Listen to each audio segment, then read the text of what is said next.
त्रेता युग में एक असुर दंभोद्भव की तपस्या से प्रसन्न होकर सूर्य ने उससे वरदान मांगने को कहा तो उसने अमरत्व की इच्छा जताई।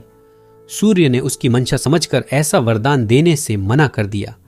तो उसने कहा कि मुझे 1000 कवच का वरदान दीजिए, साथ ही जो भी मेरे किसी कवच को तोड़े तो तुरंत उसकी मौत हो जाए। मेरा एक कवच वही तोड़ पाए जिसने कम से कम 1000 वर्ष की तपस्या की हो। सूर्य के पास अब उसे वरदान देने के अलावा और कोई चारा नहीं बचा। जैसा सूर्य ने सोचा था वैसा ही हुआ। दंभोद्भव अपने को एक तरह से अमर मानकर अत्याचार करने लगा। दक्ष प्रजापति ने अपनी बेटी मूर्ति का विवाह ब्रह्मा के मानस पुत्र धर्म से कर दिया।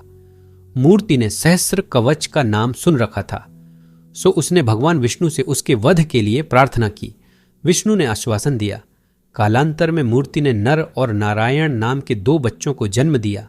इनका शरीर तो 2 था, लेकिन उनमें एक ही जान थी। विधि ने बड़ी ही चतुराई से उस असुर को मारने का प्लान किया था। इन दोनों ने उस प्लान पर काम करना शुरू कर दिया। दोनों ने 1000 साल तपस्या की और सहस्र कवच को युद्ध के लिए ललकारा। नर ने उसका एक कवच तोड़ा और उसकी मृत्यु हो गई।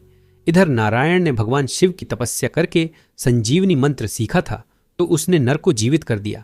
इसी तरह बारी बारी से दोनों ने मिलकर सहस्र कवच के 999 कवच तोड़ दिए। अब सहस्र कवच समझ चुका था कि उसकी मृत्यु तय है। वह भागकर सूर्य की शरण में पहुंच गया।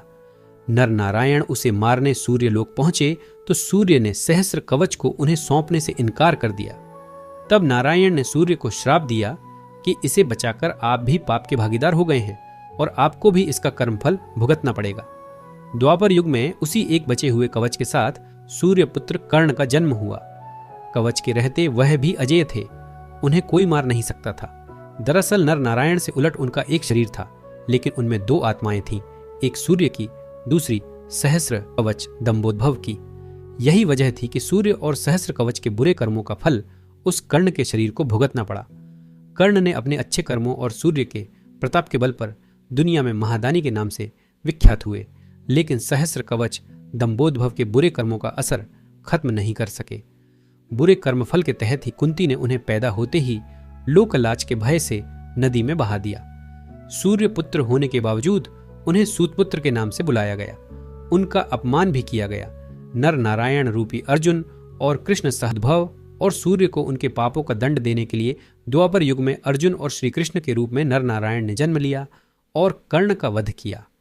चूंकि कर्ण का कवच तोड़ने पर अर्जुन की मृत्यु हो जाती, इसलिए इंद्र ने कर्ण से कवच दान में मांग लिया। इस तरह एक बुरे कर्मों वाले असुर को दंडित करने में हजारों वर्ष लग गए। इसके लिए कई बार नर नारायण को जन्म मरण से गुजरना भी पड़ा, लेकिन बुराई को दंडित करके खत्म कर दिया गया। कर्म के अनुसार फल मिलता है और फल अच्छा हो तो सुख और बुरा हो तो न्याय के अनुसार दंड का विधान है, जिसे देर सबेर हर हाल में भुगतना पड़ता है।